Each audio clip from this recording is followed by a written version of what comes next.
안녕하세요. 반갑습니다. 강교수의 요양TV입니다. 이번 시간에는 최근 공개된 요양보호사 자격시험을 분석해서 특수요양보호 강론을 요점 정리해 드리도록 하겠습니다. 특수요양보호 강론은 치매, 임종, 응급으로 구성되어 있습니다. 자, 준비되셨나요? 잘 들어요. 출발!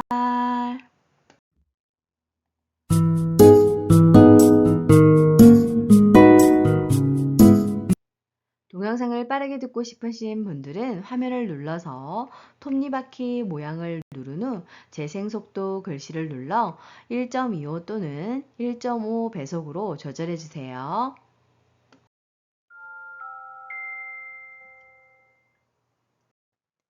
첫 번째로 실기에서 매번 9문제가 출제되고 있는 치매 요양보호에 대해서 알아보도록 하겠습니다. 치매 일상생활 지원에서 식사 돕기에 대해서 먼저 알아보도록 하겠습니다. 기본 원칙은 국가고시에 자주 출제되는 영역입니다. 첫 번째로 의치가 잘 맞지 않으면 식사 도중 음식을 삼킬 때 의치가 식도로 같이 넘어가거나 기도를 막을 수 있기 때문에 잘 고정되어 있는지 확인하고 느슨한 경우에는 끼지 못하게 해야 합니다. 두 번째로 당뇨병이나 고혈압 등으로 음식을 가려 먹여야 하는 경우에는 치매 대상자가 접근할 수 없는 장소에 해당 음식을 둬야 하겠습니다. 세 번째로 그릇은 접시보다는 사발을 사용하여 덜 흘리게 해야 합니다. 네 번째로 투명한 유리 제품보다는 색깔이 있는 플라스틱 제품을 사용하는 것이 좋습니다. 다섯 번째로 소금이나 간장과 같은 양념은 식탁 위에 두지 않아야 합니다. 여섯 번째로 씹는 행위를 잃어버린 치매 대상자에게는 질식의 위험이 있는 작고 딱딱한 사탕이나 땅콩, 팝콘 등은 삼가고 잘 저민 고기, 반숙된 계란, 과일 통조림 등을 갈아서 제공합니다. 일곱 번째로 치매 대상자가 물과 같은 묽은 음식에 사례가 자주 걸리면 좀 더 걸쭉한 액체 음식을 제공해야 합니다. 여덟 번째로 치매 대상자가 졸려하거나 초조해하는 경우 식사를 제공하지 않아야 합니다. 자, 그러면 식사 돕기에 돕는 방법, 식사 전, 중, 후에 걸쳐서 어떻게 해야 되는지 알아볼까요? 이 부분도 섭취 요양과 겹쳐서 문제가 출제가 되고 있습니다. 첫 번째로 치매 대상자는 뜨거운 음식에 대한 판단력이 부족하기 때문에 식사 전에 음식의 온도를 요양보호사가 미리 확인을 해야 하는 거죠. 두 번째로 대상자가 음식을 손으로 먹거나 흘리는 등에 대비해서 비닐 식탁보나 식탁용 매트를 깔아주는 것이 도움이 되겠습니다. 세 번째로 식사 시 턱받이보다는 앞치마를 입혀서 옷을 깨끗이 유지하는 것이 좋고, 네 번째로 음식을 잘게 잘라서 부드럽게 조리하여 치매 대상자가 쉽게 먹을 수 있게 해야 합니다. 자, 그러면 식사 중 돕는 방법 살펴볼까요? 첫 번째로 컵에 물을 얼마나 채울지 판단하지 못하는 대상자는 요양보호사가 적당히 물을 따라줘야 합니다. 두 번째로 물을 마실 때 흘릴 경우에는 빨대와 플라스틱 덮개가 부착된 컵을 사용하는 것이 좋습니다. 세 번째로 손잡이가 크거나 손잡이에 고무를 붙인 약간 무거운, 가벼운이 아니라 약간 무거운 숟가락을 주어서 숟가락을 쥐고 있다는 사실을 잃어버리지 않게 해줘야 합니다. 중요하니 잘 알아두세요. 네 번째로 대상자의 혼란 예방을 위해서 한 가지 음식을 먹고 난 후 다른 음식을 내어줘야 합니다. 다섯 번째로 숟가락으로 떠먹이는 치매 대상자는 한 번에 조금씩 먹이고 음식을 삼킬 때까지 충분히 기다려줘야 하겠습니다.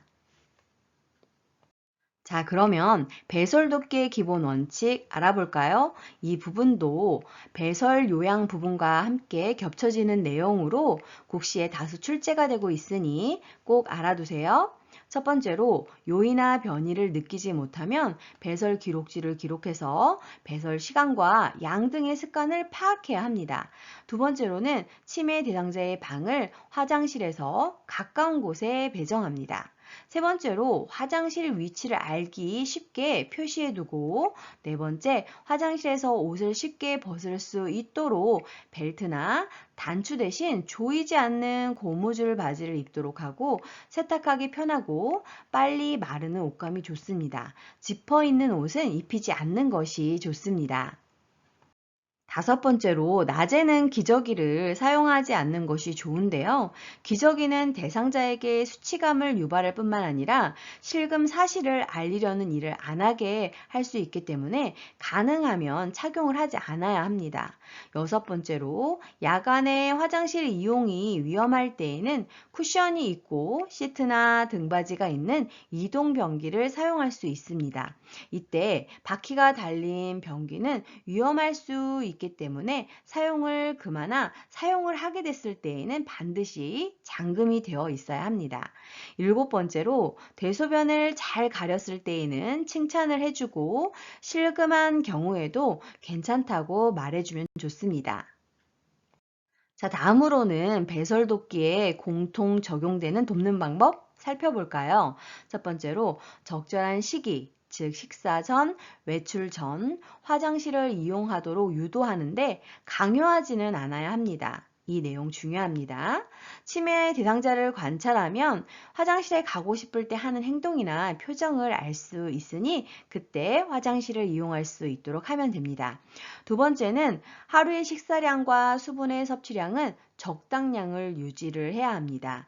요실금이나 변실금이 발생을 하게 되면 수분 섭취량을 줄이는 경우가 많은데요. 정상적 기능을 유지하려면 섭취량이 적당량으로 유지되는 것이 좋습니다. 세 번째, 배뇨곤란이 있는 경우 야간에는 수분 섭취를 제한할 필요가 있습니다. 네 번째, 항상 부드러운 말로 손동작을 보이면서 뒤처리하는 방법을 시범을 보여서 치매 대상자 자신이 행동에 옮길 수 있도록 하는데요. 이때 뒤처리하는 방법은 앞에서 뒤로 적용을 해야 요로 감염이 발생하는 것을 예방할 수 있습니다. 다섯 번째, 뒤처리 후에는 아무 일도 없었던 것처럼 행동을 해야 합니다. 다음으로는 실금하는 경우에 돕는 방법 알아보도록 하겠습니다. 이 부분도 배설유형과 겹치는 부분으로 국가고시 출제가 다소 된 적이 있으니 잘 알아두세요. 실금이라고 하는 것은 소변이나 대변 혹은 모두의 조절 기능이 상실된 상태인데요. 즉, 자신의 의지로 대소변을 조절할 수 없는 상태입니다. 이때 돕는 방법은 첫 번째로, 민감하게 반응하지 않고 비난하거나 화를 내지 않아야 합니다. 두 번째로, 가능한 한 빨리 더러워진 옷을 갈아입혀야 하는데요. 그 이유는 욕창을 예방하기 위해서입니다. 세 번째로, 실금으로 젖은 신체 부위는 씻기고 말려주는데 이때 두드려서 말리는 것이 욕창을 예방하는 방법입니다. 그리고 피부를 깨끗이 유지하게 해야 합니다. 또한 네 번째로, 환기를 자주 시키고 요와 이불을 잘 말려서 실금 후 냄새를 관리해야 합니다. 다섯 번째로, 실금 사건, 매일의 수분과 음식물 섭취 내용, 배변에 대한 치매 대상자의 요구 등과 배설 상황을 기록해서 배설 리듬을 확인해야 합니다. 여섯 번째로, 배뇨 관리로는 소변을 볼 때 방광을 확실히 비우게 하기 위해 배뇨 후 몸을 앞으로 구부리도록 도와주거나 치골상부를 눌러주는 것이 좋습니다. 그래서 배뇨를 할 때에는 침상 머리 부분을 올려주는 것이 몸을 앞으로 구부릴 수 있기 때문에 소변을 방광에서 확실히 비울 수 있는 방법에 해당이 되겠습니다. 일곱 번째로, 요실금이 있으면 배뇨 스케줄에 따라서 계획된 배뇨 훈련을 시행해야 합니다. 초기에는 매 2시간마다 배뇨를 하게 하고 점차 시간을 늘려가면서 낮에는 2시간, 밤에는 4시간 간격으로 배뇨하게 하는 것이 좋습니다. 여덟 번째로, 위장질환이나 기타 요인에 의해 대변을 가리지 못하고 변실금이나 설사를 하는 경우 의료인과 상의한 후 원인을 확인한 다음 대변이 무르지 않도록 섬유질 섭취를 조절하는 것이 필요합니다. 다음으로는 안전과 사고 예방의 기본 원칙들을 살펴보도록 하겠는데요. 이 부분은 치매 일상생활 지원에서 매번 국가고시 출제가 되고 있는 부분입니다. 정말 중요하니 잘 알아두세요. 첫 번째로 감각 및 기능적인 손상을 고려해서 치매 대상자의 환경을 바꿔줘야 합니다. 두 번째로 치매 대상자에게 안내를 위해서 시계, 달력, 신문 등과 같은 단순한 단서를 이용해야 합니다. 세 번째로 치매 대상자가 언어에 대한 이해가 떨어지면 글로 쓰인 단서보다는 그림을 사용해야 합니다. 네 번째로 어두워지기 전에 혹은 어두워지자마자 희미한 불을 켜두는 것이 좋습니다. 다섯 번째로 치매 대상자가 지나친 자극을 받지 않도록 환경을 단순화합니다. 그래서 걸려 넘어질 수 있는 화분이나 카펫은 치우는 것이 좋겠습니다. 다음으로는 안전과 사고 예방 돕는 방법 알아보도록 하겠습니다. 이 부분도 매번 국가고시의 예문으로 들어가는 부분이니 정말 중요하니 꼭 외워두세요. 첫 번째로 방과 주변에 돕는 방법입니다. 치매 대상자의 방은 위생적이고 안정성을 우선적으로 고려하여 배치를 하되 2층보다는 1층이 좋습니다. 그리고 두 번째로 치매 대상자의 방은 가족이나 요양보호사가 관찰할 수 있는 곳에 위치하는 것이 좋겠습니다. 세 번째로 치매 대상자는 시력이 약화되어 있고 비슷한 색깔을 구분하기 힘들기 때문에 난간, 출입구 및 난로 주변에는 밝은 색, 야광 테이프를 붙이는 것이 좋습니다. 네 번째로 다리 및 칼, 헤어 드라이어, 재봉틀, 난로, 약, 살충제, 페인트, 세제, 단추, 성냥, 라이터 등은 위험한 물건들이죠. 이러한 것들은 대상자가 발견할 수 없는 곳에 따로 보관을 해야 하겠습니다. 다섯 번째로 모서리가 날카롭고 뾰족한 가구, 유리처럼 깨지기 쉬운 물건은 치매 대상자가 닿을 수 없는 곳에 보관을 해야 합니다. 그래서 가구 모서리도 이처럼 덧대어주는 것이 좋습니다. 여섯 번째로 계단의 윗부분에는 간이문을 달아서 치매 대상자가 그곳까지 왔다 가도 되돌아가게 하고 특히 야간에 굴러 떨어지지 않게 해야 합니다. 일곱 번째로 넘어질 수 있기 때문에 치매 대상자가 다니는 곳에 전기 코드나 양탄자, 깔개 등은 두지 않습니다. 여덟 번째로 유리문이나 큰 유리창에는 눈높이에 맞춰 그림을 붙여서 유리라는 것을 알게 해줘야 합니다. 열 번째로 방 안에 난방기구를 켜 놓았을 때에는 치매 대상자를 혼자 있게 해서는 안 됩니다. 11번째는 난간은 치매 대상자의 체중을 감당할 수 있도록 단단한 벽에 고정시키고 주기적으로 점검을 해줘야 합니다. 또한 미끄러운 바닥재는 피하고 계단의 카펫은 잘 고정되어 있는지 살펴야 하겠습니다. 12번째로 창문이 안전하게 잠겨 있는지 확인을 하고 방 안에서는 잠그지 못하는 문으로 설치를 해야 합니다. 13번째로 치매 대상자가 시간을 잘 인식하도록 낮에는 밝게 하고 밤에는 밝지 않게 해야 합니다. 14번째로 치매 대상자가 침대에서 떨어지지 않도록 침대를 벽에 붙여놓고 두꺼운 요오 등을 침대 밑에 깔아줘야 하겠습니다. 다음으로는 안전과 사고 예방을 위한 화장실 돕는 방법 알아볼까요? 첫 번째로 치매 대상자의 방을 화장실 가까운 곳으로 정합니다. 두 번째, 밤에 갑자기 잠에서 깨서 화장실을 갈 수 있으므로 화장실 전등은 밤에도 켜둬야 합니다. 세 번째로 치매 대상자의 눈높이에 맞추어서 화장실 표시를 합니다. 그리고 예로 휠체어의 사용 시 앉은 자세에서 손이 닿게 옷걸이 높이를 조절하는 등 조절이 필요합니다. 네 번째로 화장실에 들어가고 문을 잠그고 나올 때 잠긴 문을 여는 방법을 모르는 경우가 있으므로 화장실 문은 밖에서도 열 수 있는 것으로 설치를 해야 합니다. 이때 문고리는 막대형 문고리를 설치하는 것이 좋은데요. 그 이유는 현관문을 열고 닫기가 용이하기 때문입니다. 중요하니 잘 알아두세요. 다음으로는 안전과 사고 예방, 욕실 돕는 방법 알아보도록 하겠습니다. 첫 번째로 욕실의 문턱을 없애서 걸려 넘어지지 않게 해야 하고, 두 번째로 목욕탕에 난간이나 손잡이를 설치해야 합니다. 세 번째로 미끄럼 방지 매트를 욕조와 샤워 장소 등 바닥에 설치를 하고, 네 번째, 치매 대상자는 뜨거운 것을 잘 느끼지 못하므로 온수기의 온도를 낮춥니다. 다섯 번째로 온수가 나오는 수도꼭지는 빨간색으로 표시하는 것이 좋습니다. 여섯 번째로 화상 예방을 위해서 노출된 온수 파이프는 절연체로 감싸주는 것이 좋고, 일곱 번째로 욕실에서 사용하는 세제는 치매 대상자의 눈에 띄지 않는 곳에 보관을 해야 합니다. 여덟 번째로 치매 대상자가 놀라지 않도록 거울이나 비치는 물건은 없애거나 덮개를 씌우는 것이 좋겠습니다. 다음으로는 안전과 사고 예방, 부엌 돕는 방법 알아보도록 하겠습니다. 첫 번째로 깨지기 쉽거나 위험한 물건은 보관장에 넣고 자물쇠로 채워줍니다. 두 번째, 가스선은 밖에서 잠가둡니다.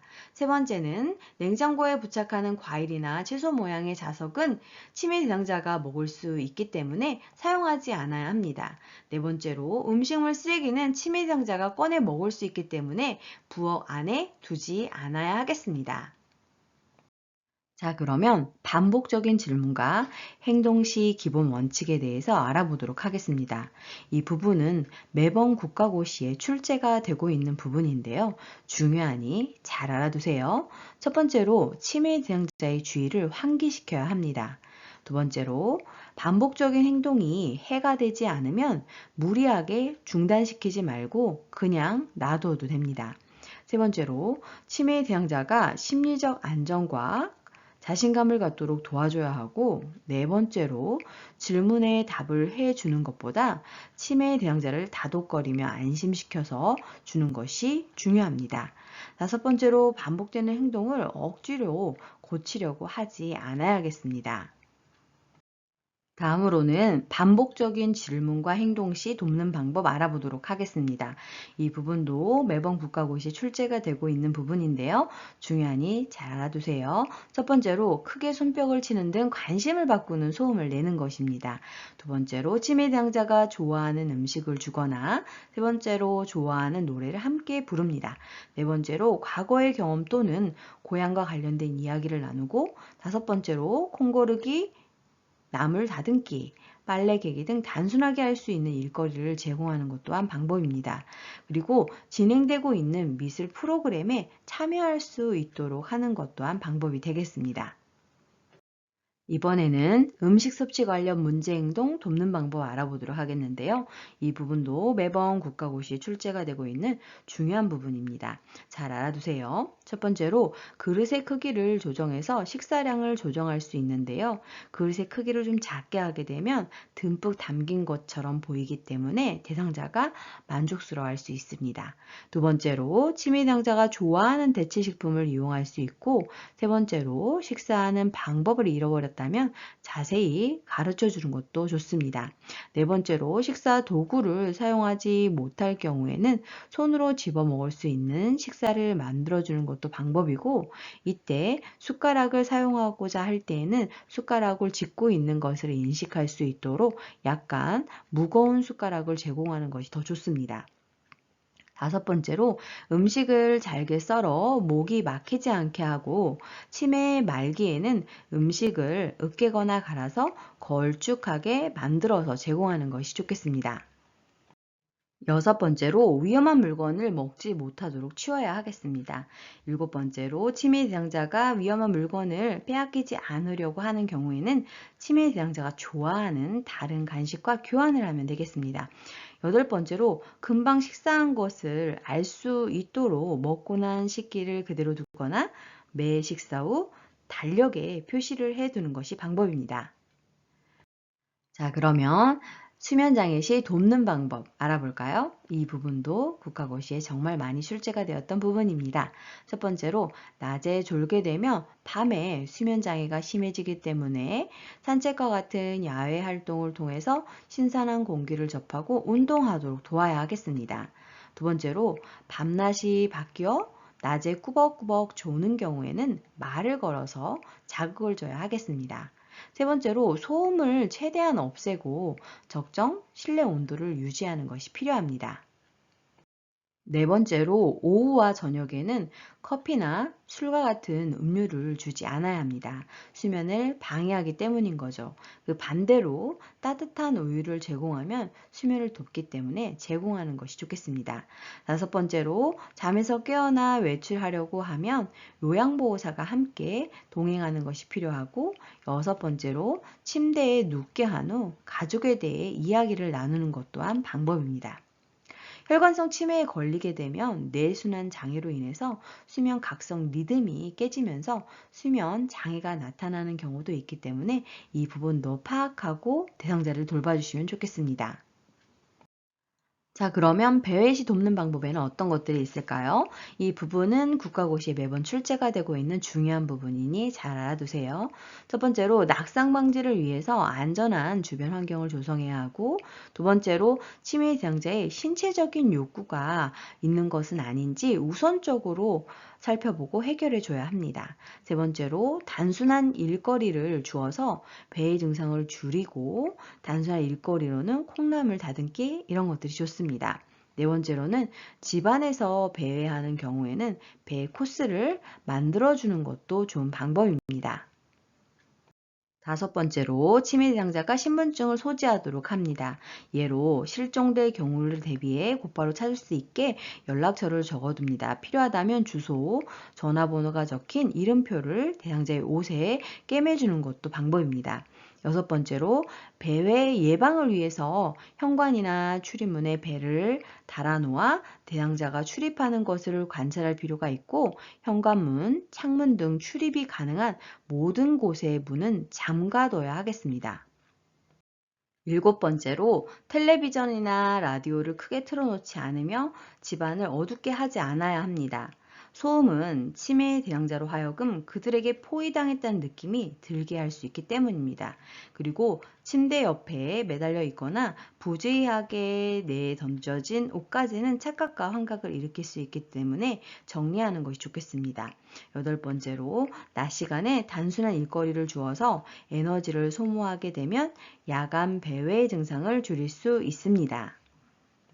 아홉 번째로 집 청소, 산책, 목욕 등 건설적인 일을 주며 밖에 나가거나 쇼핑하는 것은 활력자가 될 수 있기 때문에 수면의 질도 향상이 될 수 있습니다.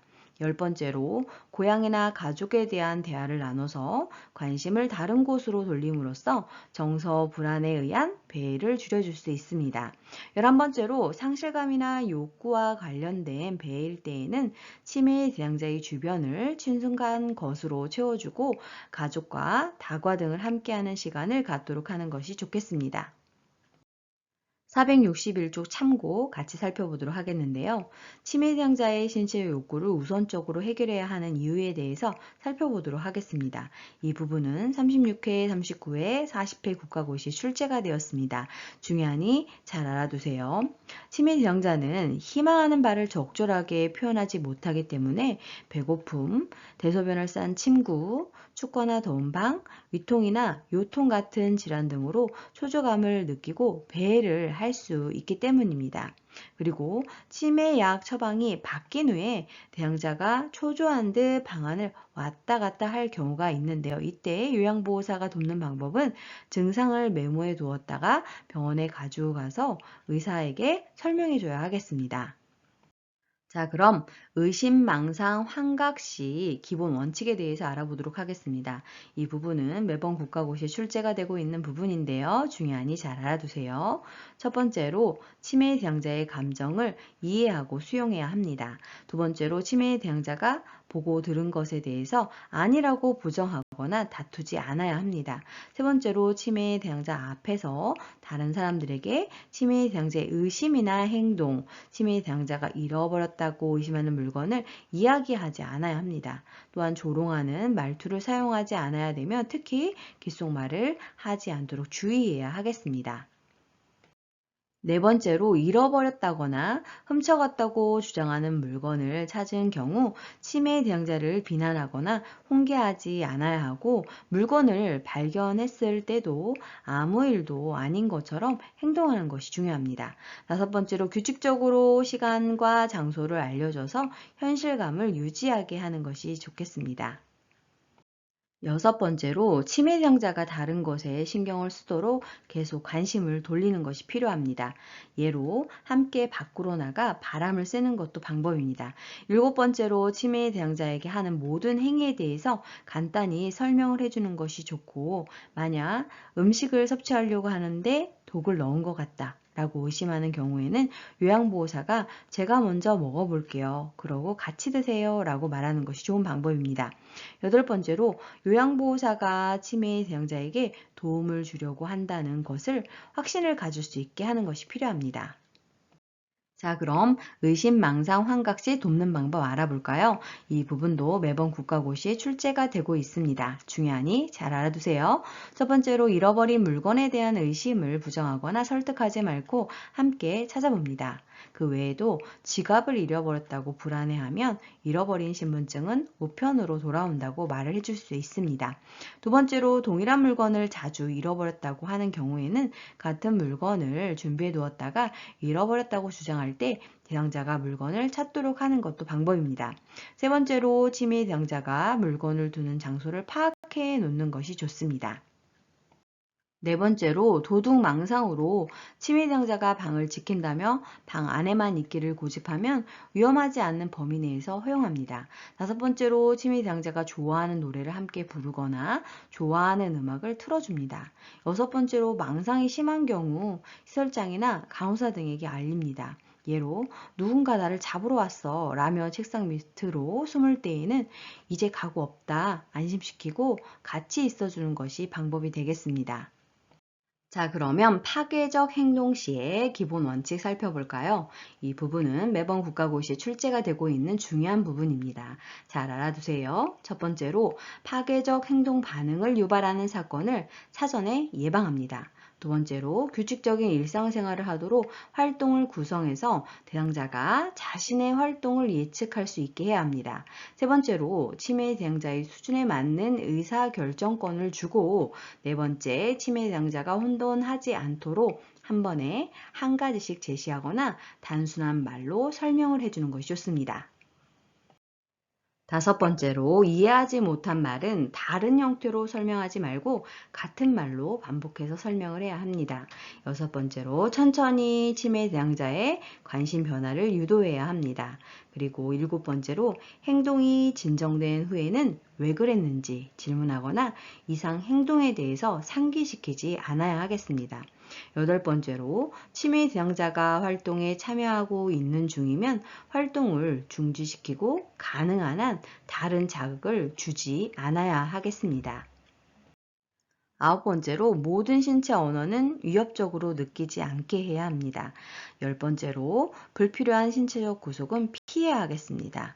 열한 번째로 파괴적 행동은 고집스러움이나 심술을 부리려는 의도가 아니라 치매에 의한 증상임을 이해해야 하겠습니다. 자, 그러면 파괴적 행동 시 돕는 방법 알아볼까요? 이 부분도 매번 국가고시에 출제가 되고 있습니다. 중요하니 잘 알아두세요. 첫 번째로 이상행동 반응을 보이면 질문하거나 일을 시키는 등의 자극을 주지 말고 조용한 장소에서 쉬게 해야 합니다. 두 번째로 온화하게 이야기하고 치매 대상자가 당황하고 흥분되어 있음을 이해한다는 표현을 하는 것이 좋습니다. 세 번째로 갑자기 움직여 대상자가 놀라게 하지 말고 천천히 안정된 태도로 움직이는 것이 좋습니다.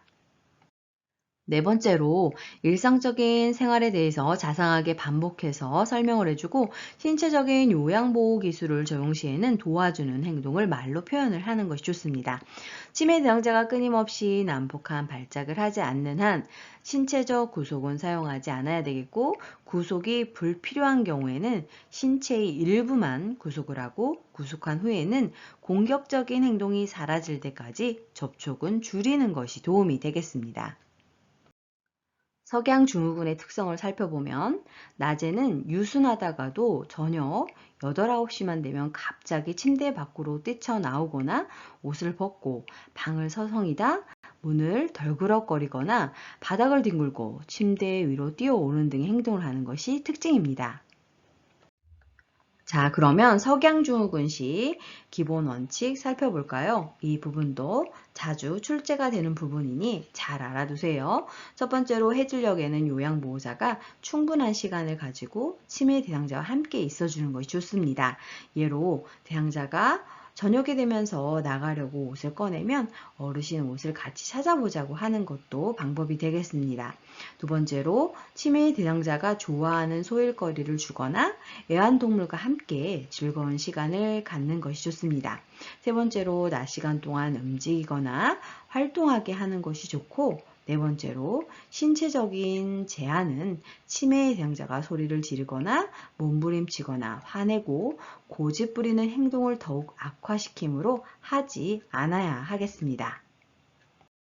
다음으로는 석양증후군 시 돕는 방법 알아보도록 하겠습니다. 이 부분도 국가고시에 자주 출제가 되고 있습니다. 잘 알아두세요. 첫 번째로 치매 대상자는 인형, 애완동물, 익숙한 소리를 듣거나 좋아하는 일을 하는 것에서 위안을 얻을 수 있기 때문에 이를 돕는 것이 좋습니다. 가족과의 추억에 대한 이야기를 나눈 것도 좋은 방법입니다. 두 번째로 요양보호사는 치매 대상자를 관찰할 수 있는 곳에서 활동하게 하고 친구가 되어주는 것이 좋습니다. 세 번째로 대상자를 밖으로 데려가 산책을 합니다. 맑은 공기는 정신을 맑게 하고 치매 대상자의 들뜬 마음을 가라앉히기 때문입니다. 네 번째로 따뜻한 음료수, 등 마사지, 음악 듣기 등이 잠드는 데 도움이 됩니다. 다섯 번째로 텔레비전을 켜놓거나 조명을 밝게 하는 것이 석양증후군이 있을 때 도움이 되겠습니다. 자, 그러면 부적절한 성적 행동 시 돕는 방법 알아볼까요? 이 부분도 매번 국가고시에 출제가 되고 있는 부분입니다. 정말 중요하니 잘 알아두세요. 첫 번째로 의복으로 인한 불편감이나 대소변을 보고 싶은 욕구가 있는지 확인하고 도와줍니다. 실내 온도가 더우니까 자꾸 옷을 벗으려고 하는 행동을 할 수 있는 것이죠. 두 번째, 옷을 벗거나 성기를 노출한 경우 당황하지 말고 옷을 입혀줍니다. 그 예로 성기를 만질 때 손톱을 짧게 깎아줘서 상처나지 않게 하는 것 또한 방법이 되겠습니다. 세 번째로 치매 대상자가 성적으로 부적절한 행동을 할 때 즉각 멈추지 않으면 치매 대상자가 좋아하는 것을 가져간다고 경고하는 것도 도움이 될 수 있는 대처 방법에 해당이 되겠습니다. 네 번째로 치매 대상자가 성적으로 관심을 보이면 공공장소에 가는 것은 삼가고 방문객을 제한하여 사고를 예방할 수 있습니다. 그리고 부적절한 성적 행동을 자주 보이는 대상자일 경우 프로그램 진행 시 이성과 거리를 두어 자석을 배치함으로써 문제 상황이 발생하지 않도록 노력할 필요가 있습니다. 다섯 번째로 심한 경우 시설장이나 간호사 등에게 알리고 상의를 하는 것이 좋겠습니다.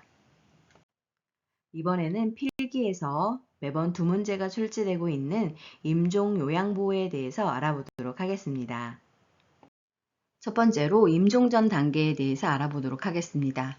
죽음을 앞둔 환자를 말기 환자라고 하는데요. 정확하게 어떤 건지 알아보도록 하겠습니다. 말기 환자는 적극적인 치료에도 불구하고 근원적인 회복 가능성이 없고 점차 증상이 악화되어서 보건복지부령으로 정하는 절차와 기준에 따라서 담당 의사와 해당 분야의 전문의 한 명으로부터 수개월 이내에 사망할 것이라고 예상되는 진단을 받은 환자를 말합니다. 두 번째로 연명의료는 임종 과정에 있는 환자에게 하는 심폐소생술, 즉 가슴 압박, 기도 유지, 인공호흡, 혈액투석은 우리 몸에 있는 노폐물을 걸러주는 치료에 해당이 되죠. 그리고 암 환자에게 치료 목적으로 투여되는 항암제, 그리고 자발호흡이 불가능한 환자에게 산소 공급을 위해 적용하는 인공호흡기 착용 등 치료 효과 없이 임종 과정의 기간만을 연장하는 의학적 시술을 연명의료라고 하게 됩니다. 세 번째로 사전 연명 의료 의향서에 대해서 알아보도록 하겠습니다. 인간은 누구나 예기치 못한 상황에서 죽음을 맞이할 수도 있게 되는데요. 그래서 우리는 말기 환자일 때 의식이 있으면 연명 의료에 대해서 본인이 직접 의사결정을 하면 되지만 직접 결정할 수 없는 상황이 됐을 때를 대비해서 사전에 연명의료에 대한 나의 생각을 결정해 놓는 것을 사전 연명 의료 의향서라고 합니다. 이 부분은 국가고시에 지금 보시는 바와 같이 다수 출제가 되고 있기 때문에 잘 알아두셔야 하겠습니다. 자, 그러면 사전 연명 의료 의향서는 누가 작성할 수 있느냐? 이 부분이 굉장히 중요하거든요. 말기 환자 또는 19세 이상의 성인이 의식이 있는 본인이 작성을 하는 겁니다.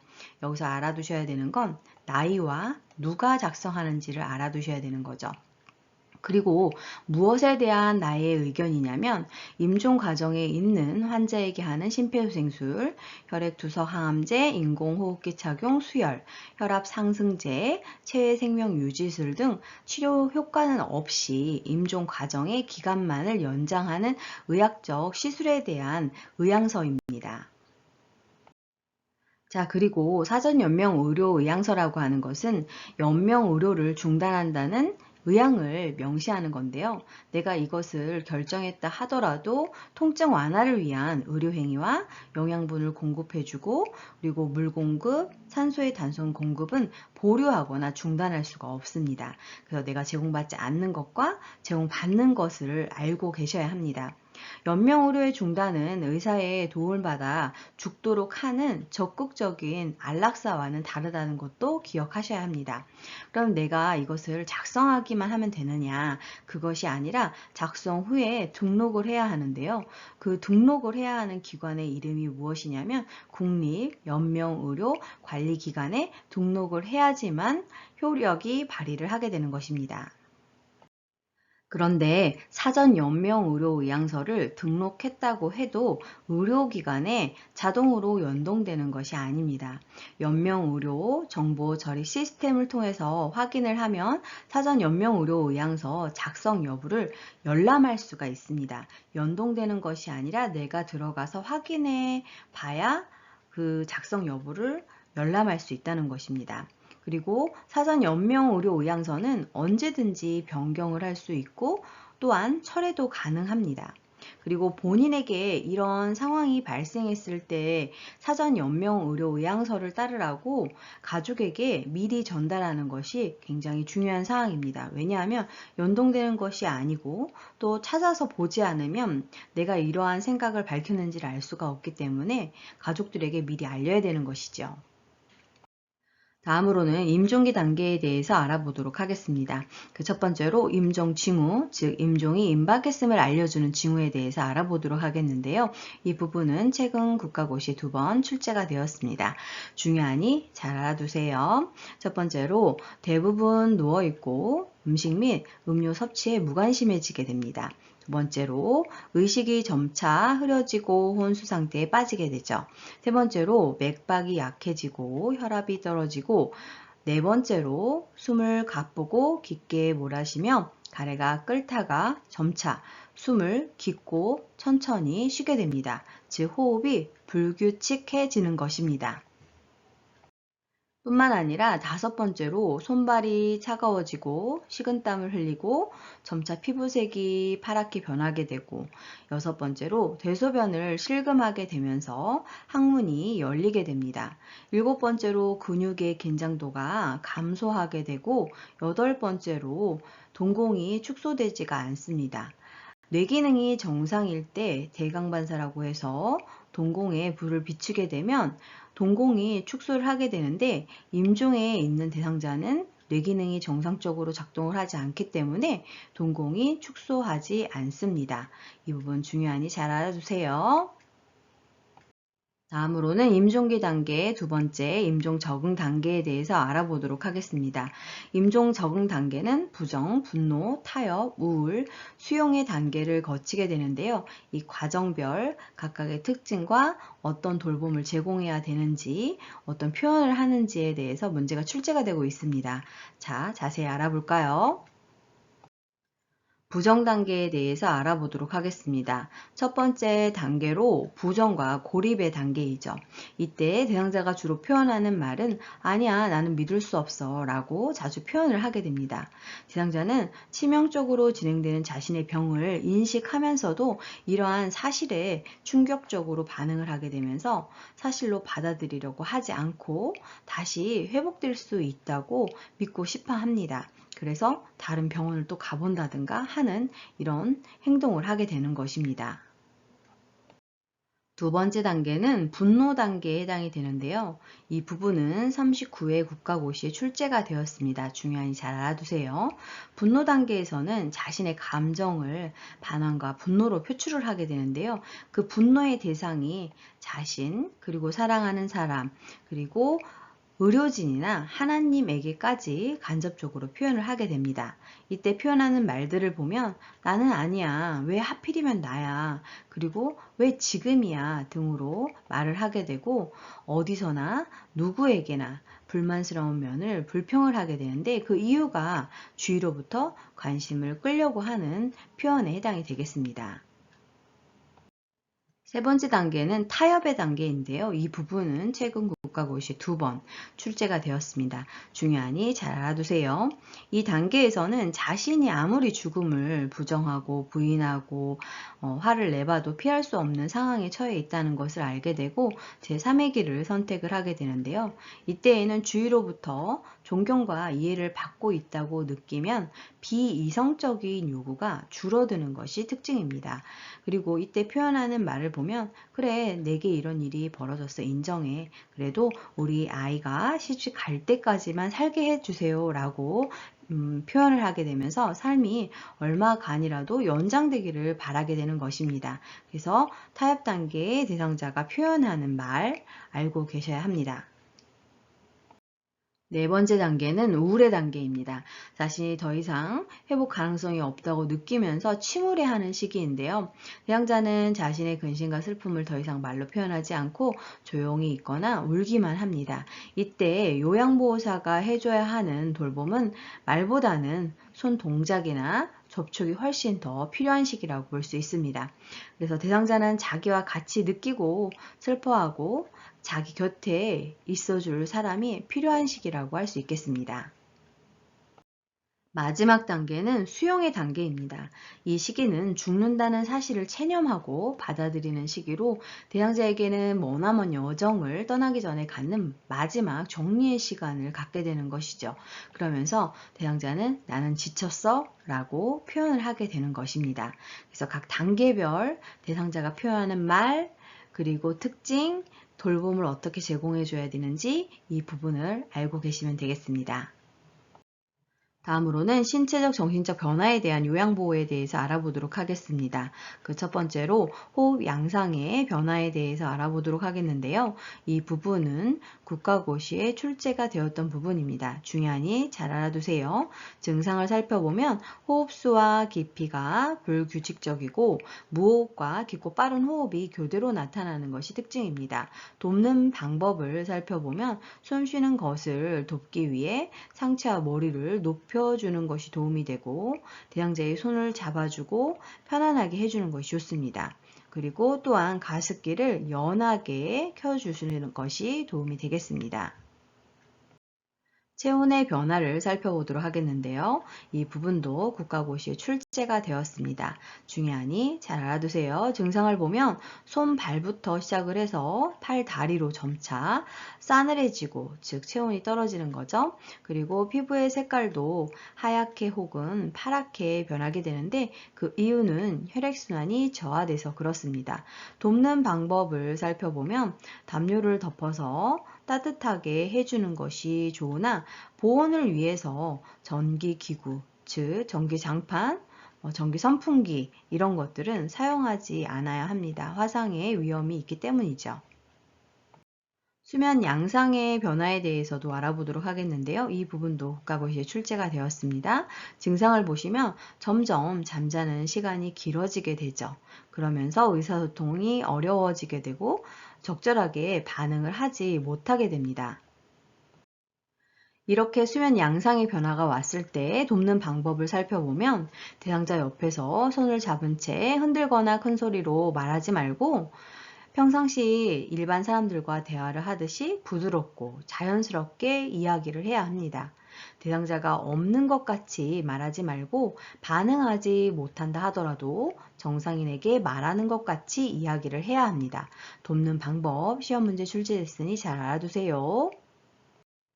다음은 정신기능의 변화, 혼돈에 대해서 알아보도록 하겠습니다. 증상을 살펴보면 이 부분도 국가고시 출제가 되었는데요. 시간, 장소, 주변 사람, 즉 진압력에 문제가 발생을 해서 누구인가, 몇 시인가, 어디인가 등에 대한 혼돈이 발생하게 됩니다. 이러한 진압력에 혼돈이 발생되는 이유는 신진대사의 변화가 나타났기 때문입니다. 대상자에게 혼돈이 발생됐을 때 돕는 방법을 살펴보면 대상자에게 말하기 전에 내가 누구냐고 묻기보다는 내가 누구라고 밝히는 것이 좋은데요. 내가 담당 요양보사 누구다라고 알리는 것이 좋겠습니다. 그리고 지금은 약 드실 시간입니다 등과 같이 부드러우면서도 분명한 어조로 말해서 대상자를 편안하게 해주는 것이 좋습니다. 다음은 배설 기능의 변화에 대해서 알아보도록 하겠는데요. 이 부분도 출제가 되고 있죠. 증상을 보시게 되면 대상자의 근육이 무력해지면서 대소변을 조절하지 못하고 실금 또는 실변을 하게 됩니다. 돕는 방법 살펴보시면 대상자와 침상을 청결하게 유지해주고 침상에는 혼이불 밑에 방수포를 깔아서 실금이나 실변 시 침상이 더러워지는 것을 막아야 하겠고 대상자에게 기저귀를 채워주시는 것이 좋습니다.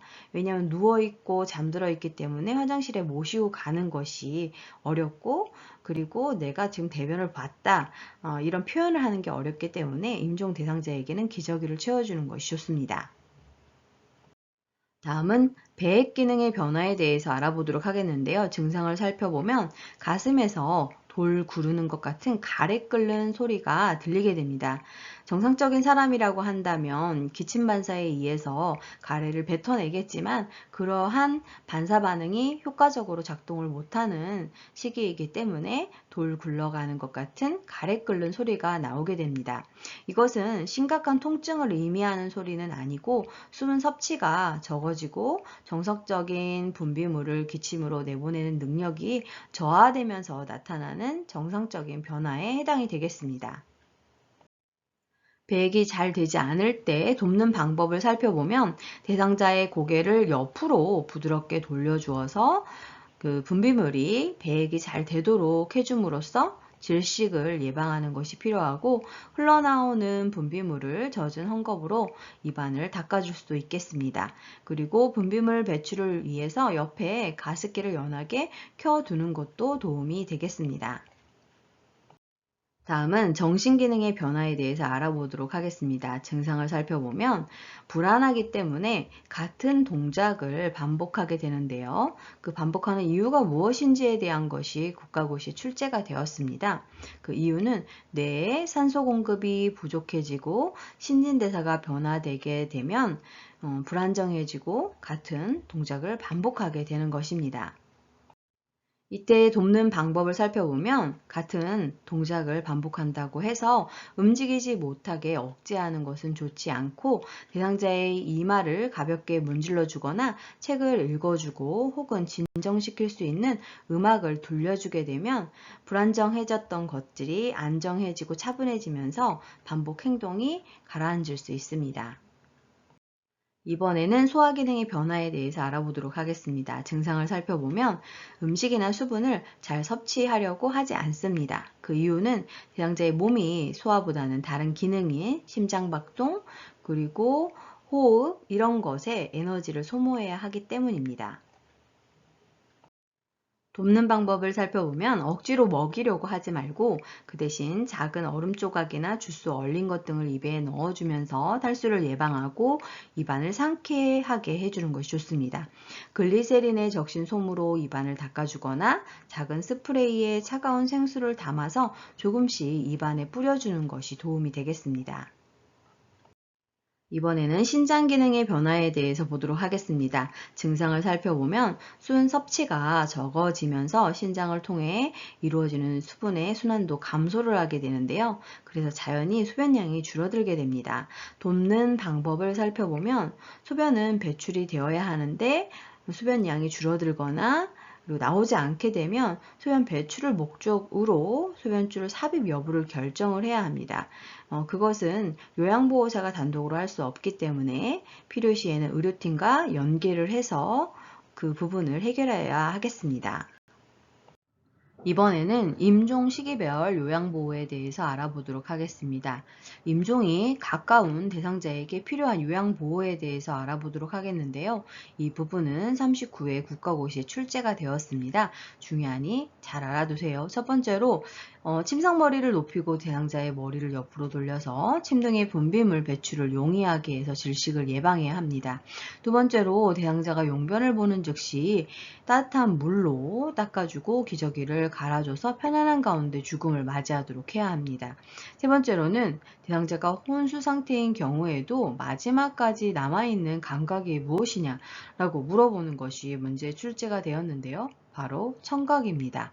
그리고 네 번째, 평상시와 같이 보고 듣는 것이 가능하다고 생각을 하면서 대상자에게 요양보호를 제공해야 하겠습니다.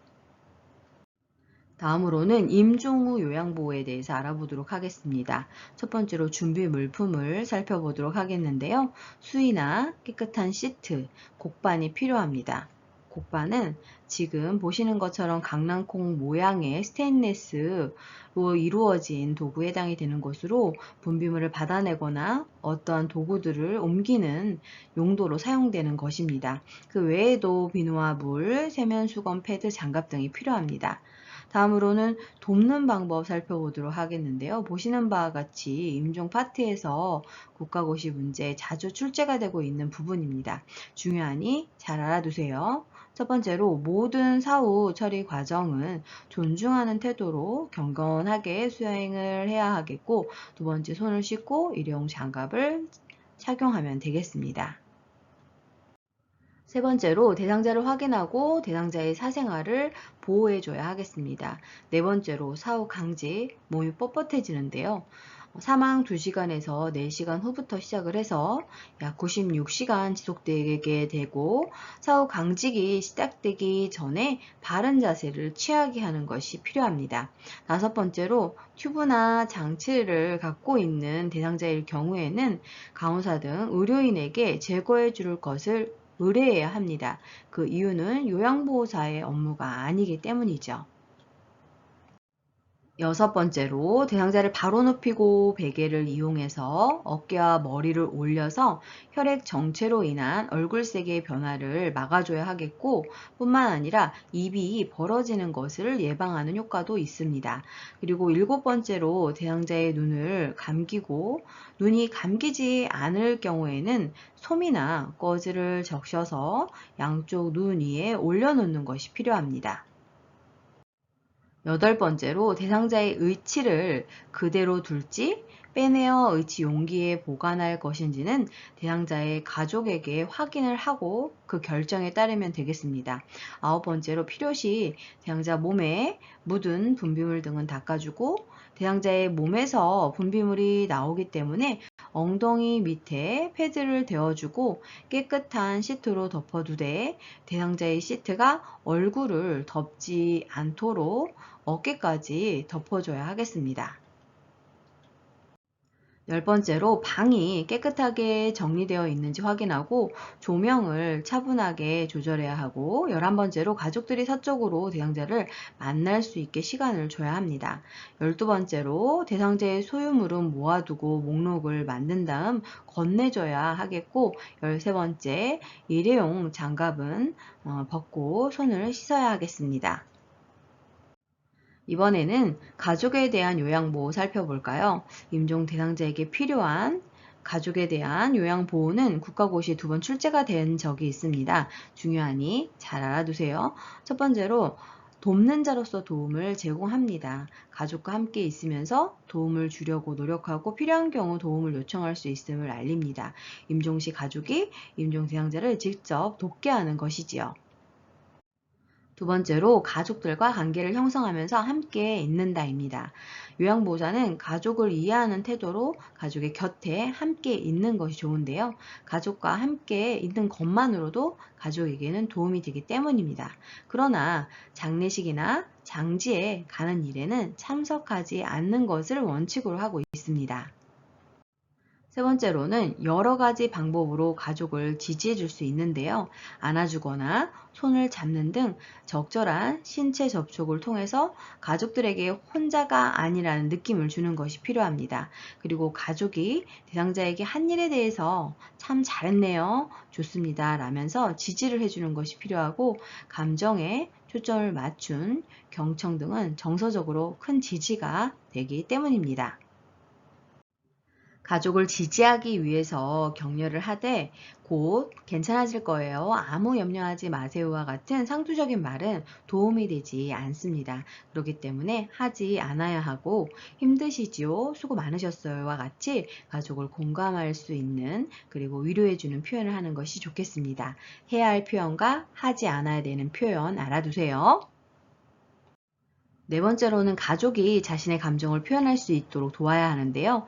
가족이 자신의 감정을 숨기지 않고 슬픔을 표현하도록 하며 가족이 눈물을 흘리거나 힘들어할 때 외면하지 않고 휴지를 주는 등 슬픔을 충분히 표현하도록 지지해 주는 것이 필요합니다. 다섯 번째로 가족의 태도와 행동을 판단하지 말고 중립적 자세를 유지하는 것이 필요하겠습니다. 지금부터는 실기에서 매번 네 문제가 출제되고 있는 응급처치 기술에 대해서 알아보도록 하겠습니다. 자, 그러면 질식 시 대상자의 주요 증상에 대해서 알아보도록 하겠습니다. 이 부분은 최근 국가고시에 3번이나 출제가 되었는데요. 중요하니 잘 알아두세요. 목을 조르는 듯한 움켜잡는 자세를 취하게 되는데 이게 그림으로 출제가 된 적이 있습니다. 중요하니 잘 알아두세요. 그리고 갑자기 기침을 하고 괴로운 얼굴 표정을 하고 숨을 쉴 때 목에서 이상한 소리가 나는데 컥컥거리는 소리가 들릴 수 있습니다. 그리고 가슴 부위에 호흡 운동이 보이지만 공기의 흐름이 적거나 없을 수 있습니다.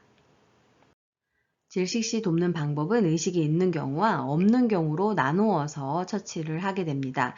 의식이 있는 경우에 돕는 방법이 최근 국가고시 4번이나 출제가 되었는데요. 중요하니 잘 알아두셔야 되겠죠? 가장 먼저 대상자에게 스스로 기침을 하게 해야 합니다. 그런데 효과적으로 이물질 제거가 되지 않는다면 오른쪽의 그림처럼 대상자의 뒤에 서서 대상자의 배꼽과 명치 중간에 주먹 쥔 손의 엄지손가락이 놓이도록 배에 닿도록 놓아야 하겠습니다. 그 위치와 자세를 물어보는 것이 설명과 그림으로 출제가 되고 있으니 꼭 잘 알아두세요. 그리고 다른 한 손으로는 주먹 쥔 손을 감싼 다음 양손으로 복부의 윗부분, 즉 후 상방으로 힘차게 밀어 올려야 하겠습니다. 한 번으로 이물질이 빠지지 않으면 반복해서 빠질 때까지 시행을 하시면 되겠고 이러한 방법을 하임리법이라고 합니다. 자, 그러면 경련시 돕는 방법 같이 알아볼까요? 이 부분은 최근 국가고시에 다수 출제가 되었습니다. 중요하니 잘 알아두셔야 되겠죠? 첫 번째로 대상자의 머리 아래에 부드러운 것을 대주고 위험한 물건은 치워야 하겠습니다. 두 번째로 몸에 꽉 끼는 옷에 단추나 넥타이는 풀어서 편하게 호흡을 할 수 있게 해야 합니다. 세 번째로 침이나 거품 혹은 구토 등으로 숨을 쉴 수 없을 경우에는 대상자의 얼굴을 옆으로 돌리거나 돌려 눕혀서 기도가 유지될 수 있도록 해야 합니다. 네 번째로는 입에 손수건 등 이물질을 넣어서는 안 됩니다. 이물질은 혀나 입 안에 상처를 내거나 호흡곤란을 일으킬 수 있기 때문입니다. 다섯 번째로 경련은 보통 1, 2분 후면 끝나기 때문에 대상자를 꽉 붙잡거나 억지로 발작을 멈추려고 하지 말고 조용히 기다리고 대상자를 주의 깊게 관찰만 하면 되겠습니다. 여섯 번째로 경련성 질환이 없던 대상자가 경련을 일으키거나 5분 이상 발작이 지속되면 즉시 119에 신고하고 시설장, 간호사 등에게 보고해야 하겠습니다. 자, 그러면 화상시 돕는 방법 알아볼까요? 이 부분은 최근 32, 39, 40회 국가고시에 3번이나 출제가 되었습니다. 중요하니 잘 알아두세요. 첫 번째로 화상을 입은 즉시 화상 부위의 통증이 없어질 때까지 15분 이상 찬물에 담가야 합니다. 찬물에 담금으로써 화상면의 확대와 염증을 억제하고 통증을 줄여줄 수 있습니다. 찬물에 담가야 하는데 흐르는 수돗물에 환부를 직접 대게 되면 물의 압력이 세기 때문에 그로 인해서 화상 입은 피부가 손상을 입을 수 있기 때문에 찬물에 담그거나 화상 부위를 깨끗한 물수건으로 감싸 세균의 감염을 예방해야 하겠습니다. 두 번째로 몸에 붙어있는 옷은 옷 위로 찬물을 부어식히고 벗기기 힘든 의복은 벗기지 말고 잘라내고 반지, 팔찌, 귀걸이와 같은 장신구는 최대한 빨리 빼야 합니다. 시간이 지날수록 부종이 심해져서 빼기 힘들어지기 때문입니다. 세 번째로 화상 부위에 간장, 기름, 된장, 핸드크림, 치약 등을 바르면 세균 감염의 위험이 있고 열기를 내보내지 못해서 상처를 악화시키기 때문에 절대 바르면 안 되겠습니다. 네 번째로 감염 위험 때문에 화상 부위를 만지거나 물집을 터뜨리면 안 됩니다. 다섯 번째로 화상 정도가 심한지 모르는 경우 반드시 진료를 받아야 하겠습니다. 여섯 번째로 얼굴이나 입술에 화상을 입었을 때에는 손상된 조직이 부어서 기도를 막아 호흡곤란이 오기 때문에 즉시 병원 치료를 해야 합니다. 일곱 번째로 가스를 마신 경우에도 병원 치료가 필요합니다. 자, 그러면 출혈 시 돕는 방법 알아볼까요? 이 부분은 최근 국가고시에 4번이나 출제가 되었습니다. 중요하니 잘 알아두세요. 출혈의 원인이나 상처의 종류와 관계없이 가장 먼저 해야 하는 것이 지혈입니다. 지혈할 때 방법을 살펴보면 첫 번째로 장갑을 착용하고 출혈 부위를 노출시킵니다. 그런 다음 두 번째, 출혈 부위에 멸균 꺼즈를 이용해서 직접 압박을 해야 합니다. 세 번째로 멸균 꺼즈 위에 압박 붕대를 감는데 이때 너무 꽉 조이지 않게 해서 혈액순환이 되도록 해야 합니다. 네 번째로 출혈 부위를 압박하면서 출혈 부위를 심장보다 높게 위치하도록 해야 합니다. 그래서 그림에서처럼 이렇게 높게 위치하도록 하는 것이 필요합니다. 자, 그러면 약물 오남용 및 중독 시 돕는 방법 알아볼까요? 이 부분은 최근 국가고시에 3번이나 출제가 되었습니다. 중요하니 잘 알아두세요. 첫 번째로 대상자가 의식을 잃었을 때에는 호흡과 맥박을 확인하고 구급차를 불러야 합니다. 의료진이 도착할 때까지 응급처치는 계속해야 합니다. 두 번째로 겉으로 드러난 증상이 없고 복용량이 적더라도 반드시 병원에 방문을 해야 하겠습니다. 세 번째로 대상자가 먹고 남은 물질과 용기를 들고 병원에 가야 하고 네 번째로 구토를 했을 경우에는 토사물을 모아 두었다가 의료진이 분석할 수 있게 해야 합니다. 다섯 번째로 대상자가 의식을 잃었거나 말을 안 하려고 하면 요양보호사가 의료진에게 설명을 해줘야 합니다. 여섯 번째로 의식이 없는 대상자에게는 마실 것을 주지 않아야 합니다. 질식할 수 있기 때문이죠. 일곱 번째로 복용한 약물의 설명서에 구토를 유도하라는 지시사항이 없는 경우에는 구토시키지 않아야 합니다. 이번에는 안전한 약 사용을 위한 3단계에 대해서 알아보도록 하겠습니다. 이 부분은 34회, 38회 국가고시에 출제가 되었는데요. 중요하니 잘 알아두세요. 첫 번째로 단골병의원과 약국을 정해서 다녀야 합니다. 비슷한 의약품의 중독 처방을 방지하기 위해서입니다. 그리고 다른 병원이나 약국 방문 시에는 처방전을 가져가 제시하는 것이 좋습니다. 그리고 진료 전에 복용 중인 약물이나 약물 알레르기에 대해서 알려야 하겠습니다. 두 번째로는 현재 복용 중인 모든 의약품에 대해서 알려줘야 하는데요. 처방약, 비처방약, 한약 등에 대해 의사, 약사에게 알려야 합니다. 과거에 경험했던 약 부작용이 있다면 설명을 해야 하고 반드시 가장 최신의 처방약을 복용해야 합니다. 진료 후 이전 처방약을 이어서 복용하지 않아야 합니다. 이 부분 중요합니다. 이전 처방약이 많을 경우에는 복용 여부를 의사에게 확인을 받아야 하겠습니다. 세 번째로 정해진 방법에 따라 약을 복용을 해야 하는데요. 과다한 약의 복용은 간, 신장 등 장기에 독이 되기 때문에 스스로 판단해서 임의로 약을 복용하는 것은 위험합니다. 약 복용 시간은 약마다 다르기 때문에 처방에 따라서 복용을 해야 하겠고 모든 약을 식후에 복용하는 것은 아닙니다. 식후에 보통 복용하는 약들은 위장장애를 줄이고 잊지 않고 규칙적으로 복용하기 위해서 식후 복용을 제시하게 되는 것입니다. 자, 그러면 식전에 복용해야 하는 약에는 어떤 것들이 있을까요? 일부 당뇨약, 위장관 운동조절제, 갑상선 호르몬제 등이 해당되고 식사 중이거나 식사 직후에 복용해야 하는 약물로는 칼슘제, 그리고 철분제가 해당됩니다. 이 부분이 국가고시 출제가 되었는데요. 위장장애를 줄이기 위해서 식후, 특히나 식사 직후에 복용을 하도록 하고 있습니다. 만약 변경이 필요한 경우에는 의사 또는 약사와 상의가 필요합니다.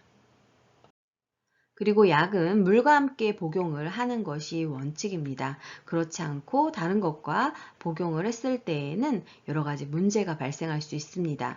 녹차, 커피 등의 카페인 음료나 우유와 함께 약을 복용하게 되면 약의 흡수가 방해되고 자몽 주스와 함께 약물을 복용하게 되면 고혈압, 고지혈증 약의 부작용이 증가하게 됩니다. 그런데 철분제는 오렌지 주스와 복용을 하게 되면 흡수율이 증가하기 때문에 이것은 추천합니다.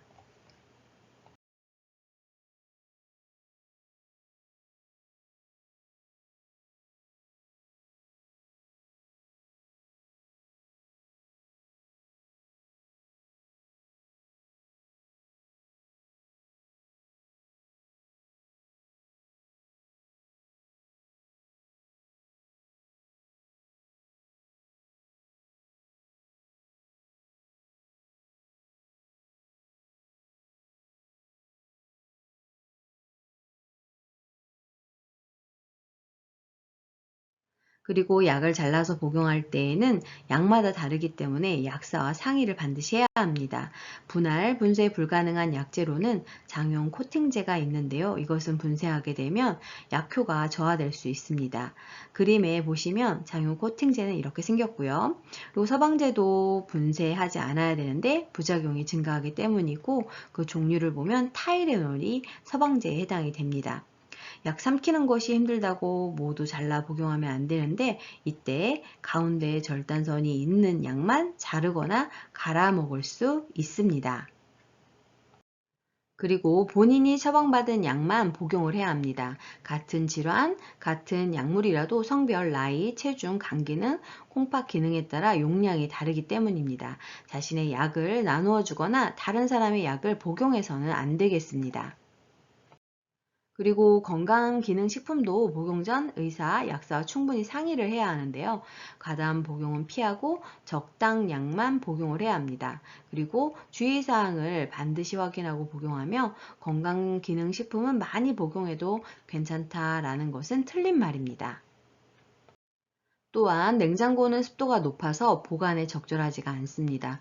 겉포장 또는 설명에 쓰인 보관 방법을 확인해서 보관 방법에 맞도록 보관해야 되고 직사광선은 피하며 실온에 서늘하고 건조한 곳에 보관하는 것이 좋습니다. 어떠한 약물들은 특정 방법으로 보관을 해야 하는데요. 차강 보관이라고 하는 것이 있습니다. 이것은 갈색 봉투나 통에 보관을 해서 햇빛이 투과되지 않도록 하는 보관 방법을 선택하는 것을 말하는데요. 대표적인 약물이 니트로글리세린, 라식스가 해당됩니다. 이 부분이 국가고시에 출제가 되었으니 잘 알아두세요. 그리고 어떤 약들은 냉장 보관을 해야 하는 경우가 있습니다. 냉장고에서 얼지 않게 보관을 해야 하는데요. 대체로 사용기간이 짧으므로 주의를 해야 합니다. 약의 종류를 보면 일부 항생제 시럽, 인슐린 주사 등이 냉장 보관을 해야 합니다. 다음으로는 심폐소생술의 단계에 대해서 알아보도록 하겠습니다. 심폐소생술의 단계는 반응 확인, 도움 요청, 가슴 압박, 기도 유지, 인공호흡의 순서로 적용을 해야 하는데요. 이러한 이론적인 순서와 그림을 적용한 순서를 고르라고 하는 것이 최근 국가고시에 여러 번 출제가 되었습니다. 중요하니 잘 알아두세요. 첫 번째는 반응 확인입니다. 가장 먼저 해야 할 일인데요. 대상자에게 접근하기 전에 현장이 안전한지 확인을 해야 합니다. 예를 들어서 화재 현장, 물속, 교통사고 현장 등 현장이 안전하지 않으면 안전한 환경으로 구조자와 대상자 모두 이동을 해야 합니다. 반응 확인을 할 때에는 오른쪽에 제시된 그림처럼 대상자의 양쪽 어깨를 가볍게 두드리면서 괜찮으세요? 라고 질문하면서 반응을 확인을 해야 합니다. 이때 일반인 구조자는 맥박 확인을 하지 않습니다. 맥박을 찾는 것이 어렵고 부정확하고 시간만 지체하기 때문입니다. 심폐소생술의 두 번째 단계는 도움 요청입니다. 도움 요청은 질문에 반응이 없고 정상적인 호흡이 없으면 즉시 도움을 요청을 해야 하는데요. 이때 구조자가 한 명일 때와 두 명일 때 적용하는 방법이 다릅니다.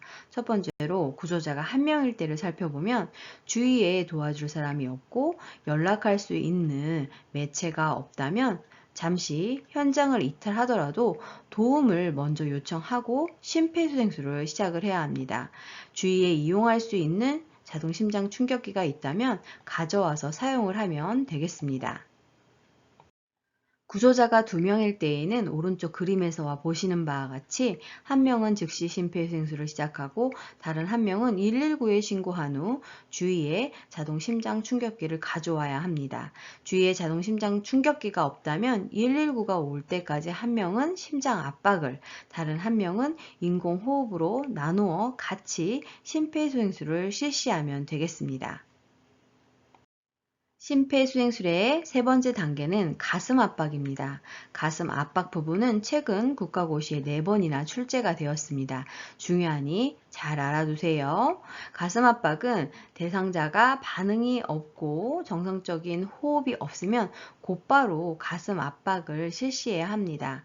이때 정확한 압박 지점을 찾기 위해서 그림에서 보시는 바와 같이 대상자 가슴에 피부가 눈에 보이도록 옷을 풀어 놓아야 하겠습니다. 요양보호사 자격시험에는 가슴 압박 부위가 어디인지를 고르라고 하는 것이 출제가 되고 있는데요. 오른쪽 그림에 보시는 바와 같이 대상자의 가슴 중앙 부위인 가슴뼈, 즉 흉골의 아래쪽 절반 부위를 압박해야 합니다. 이때 구조자의 한 손에 손꿈치를 놓고 그 위에 다른 한 손을 놓고 겹치면 됩니다. 손가락은 깍지를 끼거나 펼 수 있습니다. 가슴 압박을 할 때에는 구조자의 체중을 이용해서 압박을 하기 위해 양팔의 팔꿈치가 곧게 펴져서 있어야 되며 어깨와 일직선을 이루고 있어야 합니다. 그래서 구조자의 어깨와 대상자의 가슴이 수직이 되게끔 해야 합니다. 세 번째로 가슴 압박의 속도가 문제로 출제가 되고 있는데요. 1분에 100에서 120회, 즉 1초에 2번꼴로 압박을 하면 되고 가슴 압박을 할 때 깊이는 5cm 정도가 눌릴 수 있게끔 체중을 실어서 깊고 강하게 압박을 해야 합니다. 매 압박 시 압박 위치가 바뀌지 않게 해야 합니다. 네 번째로 매번 압박한 직후 압박된 가슴은 원래 상태로 완전히 이완이 돼야 하는데요. 그래서 압박과 이완의 시간 비율이 50대 50이 되어야 하고 이 비율이 시험 문제로 출제가 되고 있습니다. 단 이완을 시키기 위해서 손바닥이 가슴에서 떨어지면 안 되겠습니다. 다음으로는 가슴 압박 시 유의사항에 대해서 알아보도록 하겠습니다. 이 부분도 국가고시에 최근 3번 출제가 되었는데요. 중요하니 잘 알아두세요. 우리가 가슴을 적절하게 압박을 하더라도 눕골골절이 발생할 수 있습니다. 그래서 심폐소생술에 의한 골절의 가능성과 심폐소생술에 의한 소생 가능성을 비교하면 심폐소생술을 적극 권장하는 것이 바람직합니다. 그리고 복강내 장기의 손상을 방지하기 위해서 흉골의 가장 하단에 위치한 칼돌기를 압박하지 않도록 주의를 해야 되는데, 지금 보시면 오른쪽 그림에 지금 노란 부분이 흉골에 해당이 되고 그 밑에 부분이 칼돌기에 해당이 됩니다. 이 부분이 압박되었을 때 내부 장기 손상이 될 수 있기 때문에 이 부분이 압박되지 않도록 주의해야 한다는 거 기억해 두세요. 요양보호사 자격시험에는 기도 유지하는 방법에 대해서 시험 문제가 출제가 되고 있는데요. 그림 보시면 구조자의 한 손을 대상자의 이마에 올려놓고 손바닥으로 대상자의 머리를 뒤로 젖힙니다. 그런 다음 다른 한 손으로 턱 아래의 뼈 부분을 머리 쪽으로 당겨서 턱을 위로 들어 올려주면 되겠습니다. 그런 다음 구조자는 입을 크게 벌려 대상자의 입에 완전히 밀착시켜 공기가 새지 않게 하는데 1초에 한 번씩 가슴 팽창이 관찰될 정도로 숨을 2번 크게 불어 넣어주면 되겠습니다. 1초에 한 번씩 숨을 2번 불어 넣어주면 되겠습니다. 자, 그러면 가슴 압박과 인공호흡의 비율은 얼마큼 해야 할까요? 이 부분이 국가고시 39회에 출제가 되었습니다. 1인 구조자가 할 때에는 가슴 압박 30번과 인공호흡 2번을 번갈아 가면서 실시를 하면 되고, 이때 인공호흡은 2번을 10초 이내에 실시하시면 되겠습니다. 중요하니 잘 알아두세요. 구조자가 2인일 경우에는 심폐소생술을 하는 경우 2분마다 또는 5주기에 심폐소생술 후에 가슴 압박 시행자를 교대해 주시는 것이 필요합니다. 이때 5주기라 함은 1주기는 30회 가슴 압박 이외의 인공호흡을 의미합니다. 인물을 교대할 때에도 가슴 압박 중단을 최대한 짧게 하면서 교대를 해야 하겠습니다. 자, 그러면 자동 심장 충격기는 어떤 순서로 적용을 해야 할까요? 이 부분이 최근 국가고시에 4번이나 출제가 되었습니다. 중요하니 잘 알아두세요. 첫 번째로 전원을 켭니다. 두 번째로 패드를 붙이고, 세 번째로 심장 리듬을 분석합니다. 그런 다음 네 번째로 모두 물러나고 제세동을 시행합니다.